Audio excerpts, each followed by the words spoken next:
good afternoon. Today we're going to talk about economic systems. Namely, we're going to describe different economic systems used to allocate scarce goods and resources. This topic is going to help you on the work that we're going to do tomorrow. Alright, to begin, there are three basic economic questions that each different system must consider. What to produce, how to produce, for whom to produce. Pretty simple, right? You'd think everybody would do it the same way. That's not always the case, especially in third world countries. These questions are answered differently depending on the system at large. Let me say that one more time just to make sure everyone understands. These questions are answered differently depending on the system at large. Each of the systems we're going to discuss today answer these questions in completely different manners. So what are the four major economic systems? Alright, we have mixed economies, market economies, command economies, and traditional economies. For today and tomorrow's purposes, we're only going to talk about mixed market and command economies because they're a little more relatable and easier to talk about together versus traditional economies who does their things a little bit differently. So we're going to save traditional economies for next week. Alright, to begin our first system, mixed economies. Mixed economies are a combination or a mix, as you might have guessed, of other economic systems. The name is literally the definition. When you think mixed, just think it's got to do with every other system that we're going to discuss this unit. Alright, characteristics of mixed economies. They combine both public and private operations. Consumer sovereignty is protected under, and they protect private property. Some of you may be wondering what public and private operations are because we haven't reached that far this semester. Public operations are various businesses or enterprises that are owned and managed by the government alone. Private sectors or operations are businesses which are owned, managed, and controlled by individuals. So, for example, little barber shops or mom and pop shops, certain little town restaurants, boutiques, things of that matter will be considered private sectors or operations. Public sectors or operations would be like the Department of Transportation, your local DMV, just any government-owned business that you could think of. Alright, next, consumer sovereignty is protected under mixed economies. Consumer sovereignty is pretty simple. It's the desires and needs of consumers to control the output of products. In simple terms, it's the power to help determine what goods and services are produced. Simple as that. Alright, examples. The United States, where we are currently. And the second example is probably not going to be a shock to you all because we do a lot of the things the same. France. Alright, determinants. On these determinant slides, we're going to talk about what determines the three basic economic questions and how they're answered. Once again, they are what to produce, how to produce, and for whom to produce. I'm going to have a slide for each of the three economies that we're talking about. To begin, for mixed economies, what to produce is determined by government preferences as well as consumer preferences. Consumer preferences are you and I, citizens, the people out in the market buying the product or the good, the service, what have you. How to produce. It's partly determined by the government and partly determined by profit-seeking producers. We're going to see profit-seeking producers this whole unit dealing with economics because what is the main goal of everybody? Money. Profit. However we can make our next dollar a profit, whatever's going to benefit us. For whom to produce is determined by a combination of purchasing power and government preferences. Purchasing power is just simply the financial ability to buy goods and services. We're going to see purchasing power one more time in this slide or in this PowerPoint. To continue, a mixed economy uses a combination of traditional market and command economic models to answer what, how, and for whom to produce. Like I said again, it is a mix of all of the systems put together. They pull and take and pick and choose different aspects that they like of each of the other ones and combine them into their own economic system. Alright, second, we have market economies. In a market economy, pricing decisions as well as many other economic decisions are determined by both citizens and businesses. Here the government doesn't have as big of an impact as in mixed economies, but we will see the government play a few roles, but mostly citizens and businesses play the major roles. Their preferences trump everyone's. Characteristics. There's only one major characteristic I would like for you all to remember. This economy is largely driven by supply and demand. Again, let me go back. Supply and demand, as we have discussed before this semester, is basically how much producers are willing to supply or put out there in the market, and the demand of the consumers, how much they are wanting to buy, how much they are requesting, how much they are demanding. Alright, let's move on. Examples of market economies: Singapore, Hong Kong, China, and Macedonia. Macedonia may be a little unfamiliar to most of you. I was really shocked that they had a market economy myself. Just an easier way to find it on the map. We all know where Italy is. It's the boot-shaped country hanging off into the sea. Macedonia is just to the right of it, above Greece. Determinants of a market economy.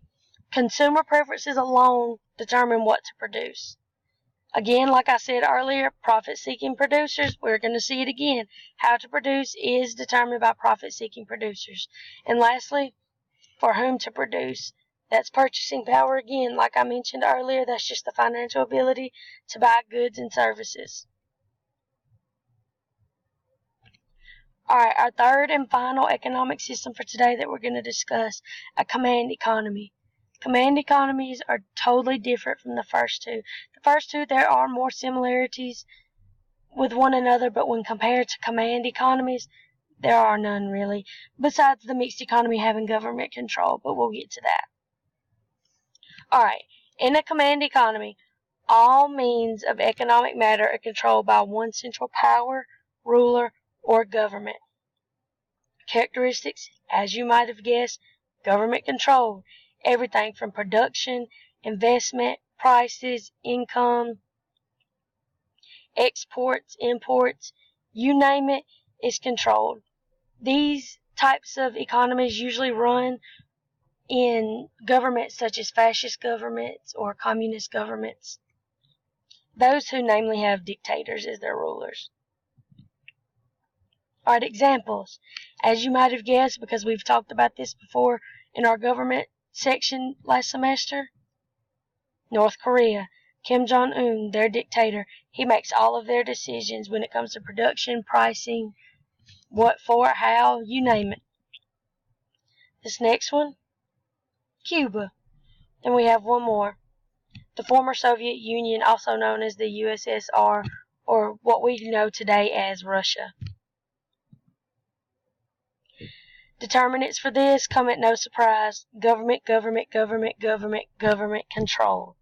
If you can remember that, piece of cake. What to produce is determined by government preferences. We're going to move on down here to the bottom, right here. For whom to produce, government preferences.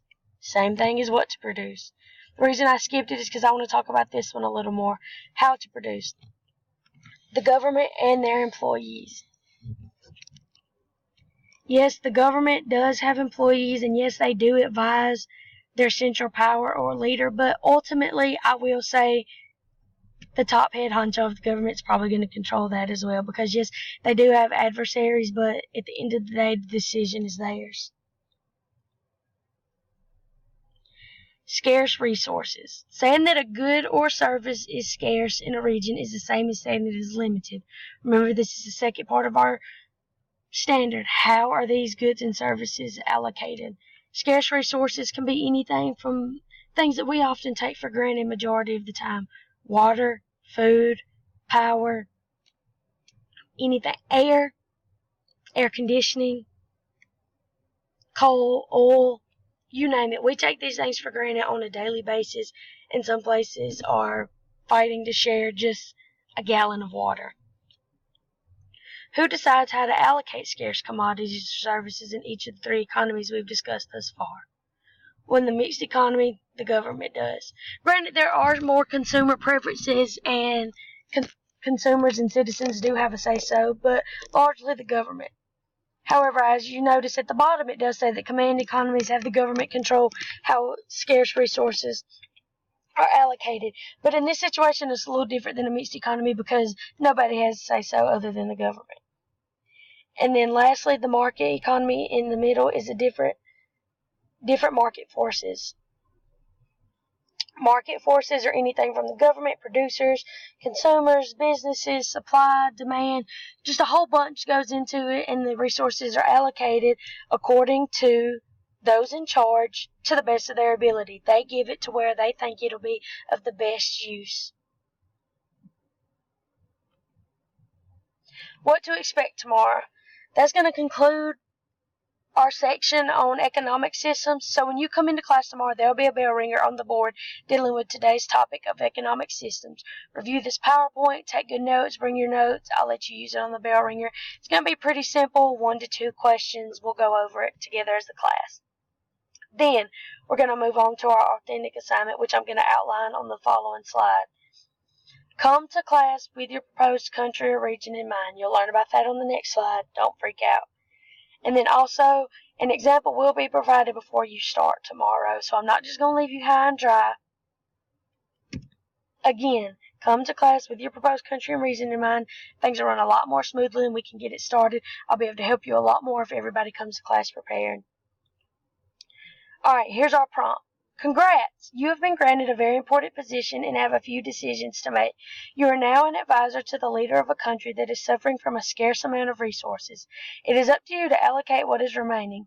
After gaining approval of your country or region, you will then conduct research to find out the following: what type of market system your country has, how the 3 economic questions are answered, and at least one strength and weakness struggle within that country. The strength or weakness could be the manpower that you could use to fix that, the resources that you have to fix that, or maybe a lack of resources, or a lack of manpower, a lack of money, etc. Using this information, you must decide who will get what and who may have to go without. Furthermore, you must draft a plan that includes how you come to the previous conclusions and how you will go about allocating the resources. This plan will be presented to the cabinet members. Your decision must be backed up with reasoning and clearly explained. Be creative and have fun with this assignment. You guys, this shouldn't be some daunting assignment. I want you to have fun. You can be creative. The example I show you tomorrow that I made up my own is silly, it's fun, but it's to the point and it lets me know that you understand what we're talking about. By the end of this, you'll turn in 2 things: a chart, graph, however you want to make it, a plan that shows a visual allocation of the resources, and then a letter to the head of the government explaining how or why you come to certain conclusions. That's all I have for tonight.